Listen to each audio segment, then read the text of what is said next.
आज आपके बीच में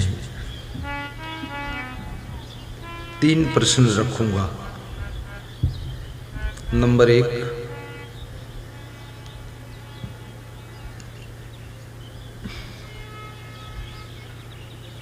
सदगुरु कबीर साहिब से किसी भक्त ने प्रश्न पूछा है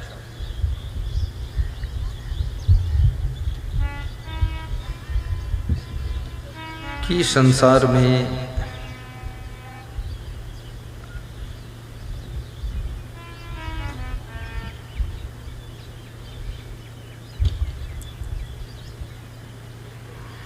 मनुष्य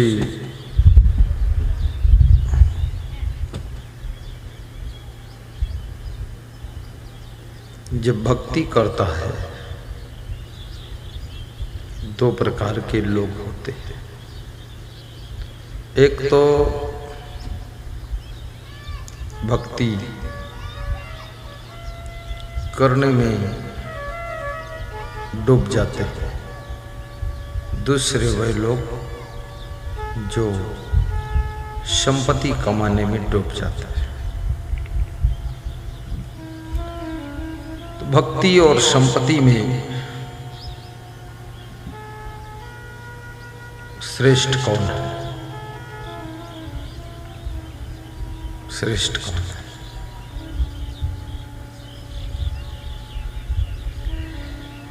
भक्ति का क्या महत्व है और संपत्ति का क्या महत्व है?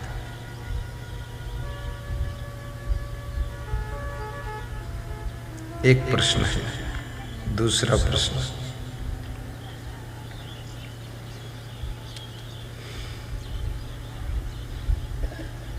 महात्मा विदुर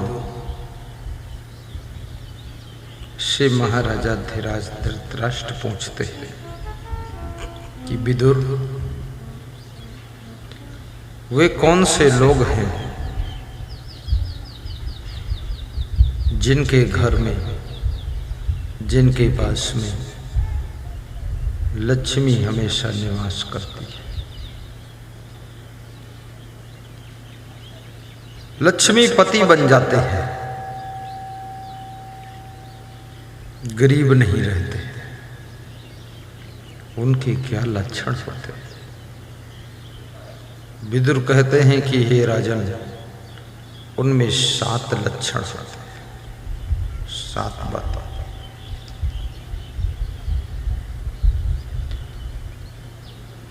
तीसरा प्रश्न है,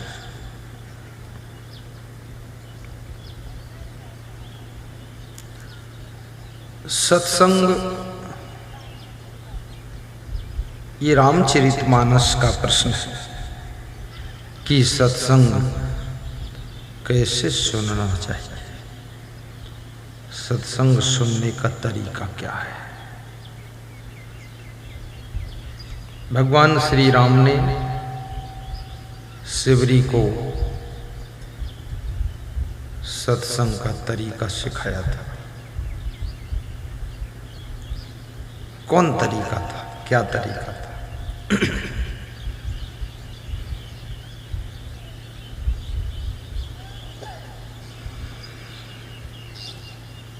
राम कहते हैं, आइए एक एक प्रश्न को हल करते हैं। पहले सत्संग सुनने का तरीका समझ लेते हैं।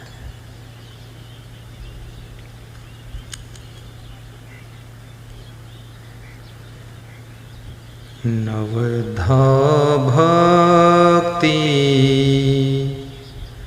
कहूँ तो ही पाही, सावधान सुन धरु मन माही। गाइए, दोहराइए, चौपाई बहुत अच्छी है। नवधा भक्ति कहूँ तो ही पाही, सावधान सुन धरु मन माही। सुनी समझहि जन मुदित मन, मैं जहि अति अनुराग। लहै चार फल अछत तनु, साधु समाज प्रयाग। आइए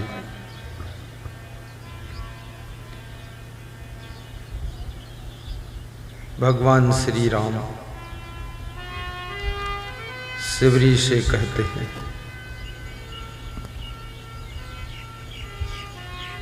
हे शिवरी, मैं 9 प्रकार की भक्ति तुझे बताता हूं, लेकिन सावधानी से सुनो और फिर उसे मनन करो, और तीसरी चीज फिर उसको धारण करो। किसी भी श्रोता में 3 लक्षण होना चाहिए: श्रवण, मनन और निदिध्यासन। सावधानी से सुनना,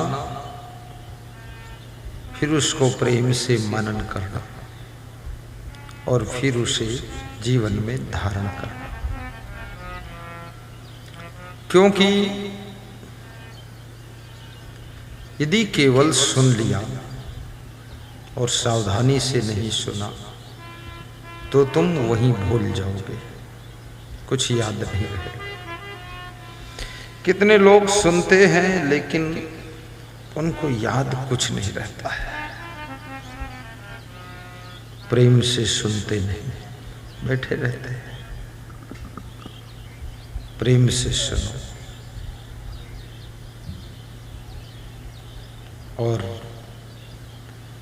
एक एक शब्द पर ध्यान दो, सावधान।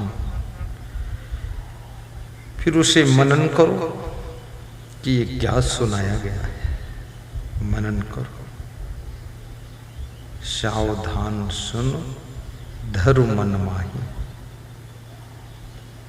और उसे मन में धारण करो।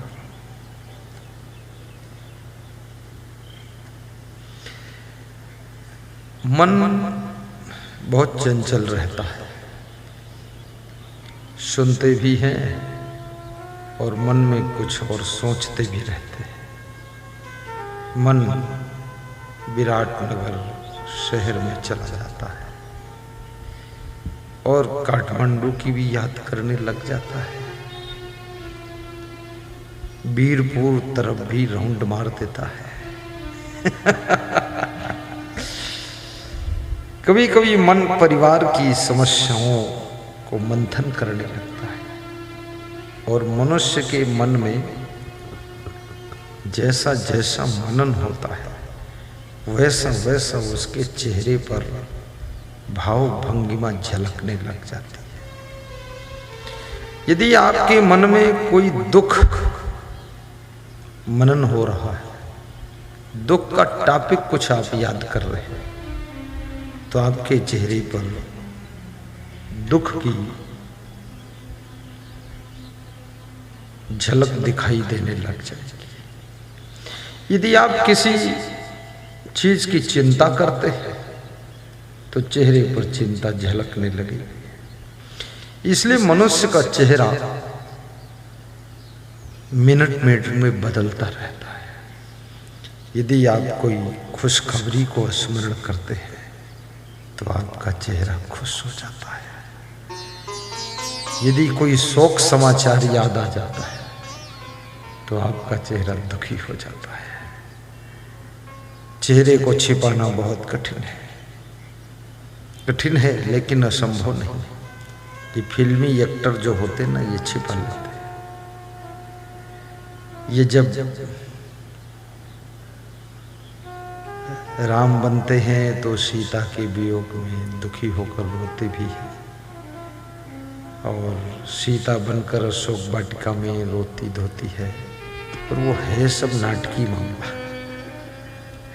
वो लोग जो अंदर भाव नहीं है उसको भी चेहरे पर दर्शा देते हैं।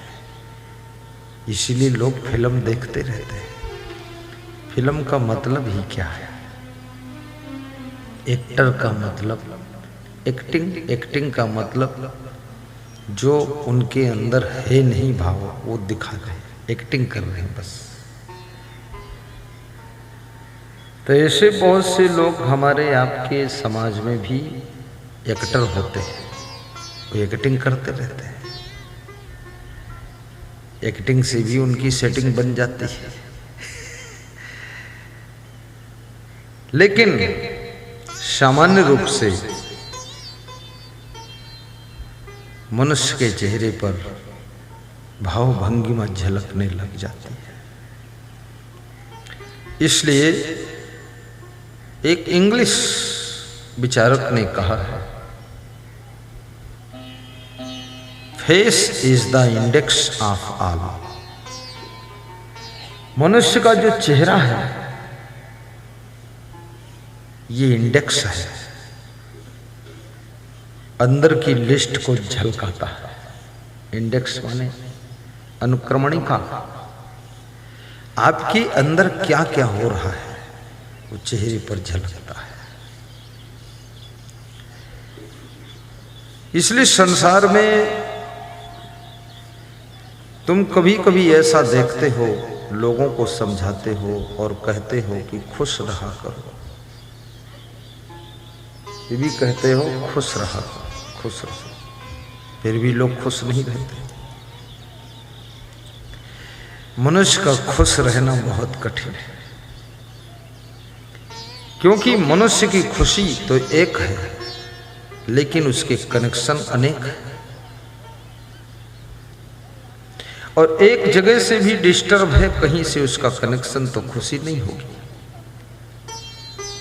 जहां जहां से आप जुड़े हो वहां वहां यदि कोई मिस्टेक है, डिस्टर्ब है, तो तुम खुश नहीं रह पाओगे। तुम पुत्र से जुड़े हो, पुत्र की तरफ से कुछ डिस्टर्ब है तो तुम खुश नहीं रहोगे।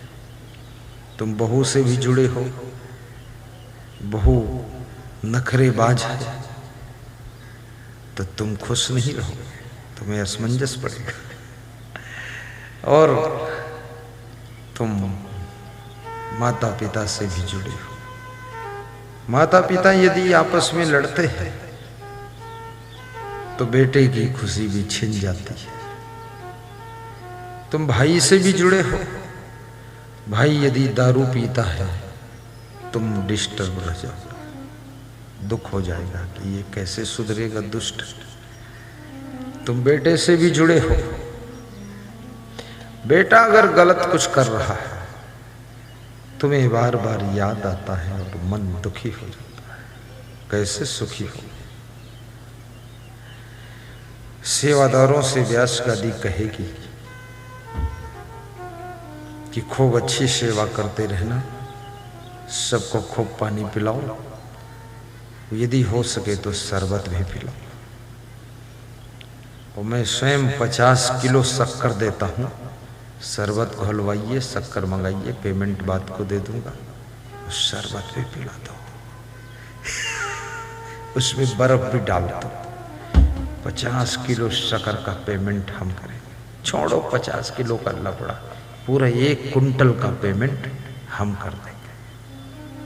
अरे उसी में बर्फ भी डालो। मैनेजमेंट कमेटी शक्कर और बर्फ, थोड़ा उससे ग्लूकोज मिल जाएगा। हाँ, ये बहुत अच्छा रहा, बहुत सुंदर। अरे व्यवस्था अच्छी, बोतल में ही शरबत भर दे और उसकी ढक्कन में छेद कर दे, पाइप डाल दे, पीता नहीं, बर्फ डाल दे, नया सिस्टम।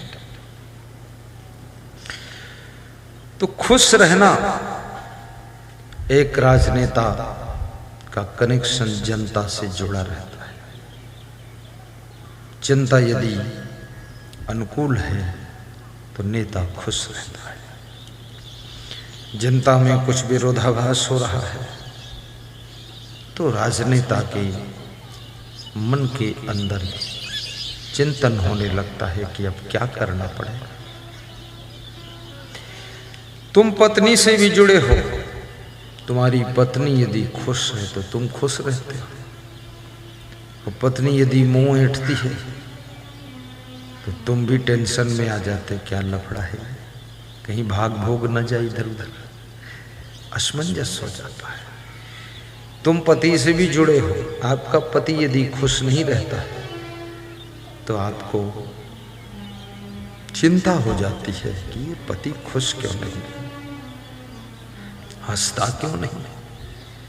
कितनी स्त्रियां अपने पति को समझाती रहती हैं कि हंसो, हंस के रहो, खुश रहो, वो हंसता नहीं है, खुश नहीं रहता, तो बोलता हमारा ऐसा ही चेहरा है। अरे तो जब शादी हुई थी तब खुश रहते थे, हंसते थे, अब क्या हो गया? बोले लोड बढ़ता जा रहा है, लोड बढ़ रहा है। शादी होने के बाद बहुत कम लोग खुश रह पाते हैं क्योंकि लोड बढ़ जाता है।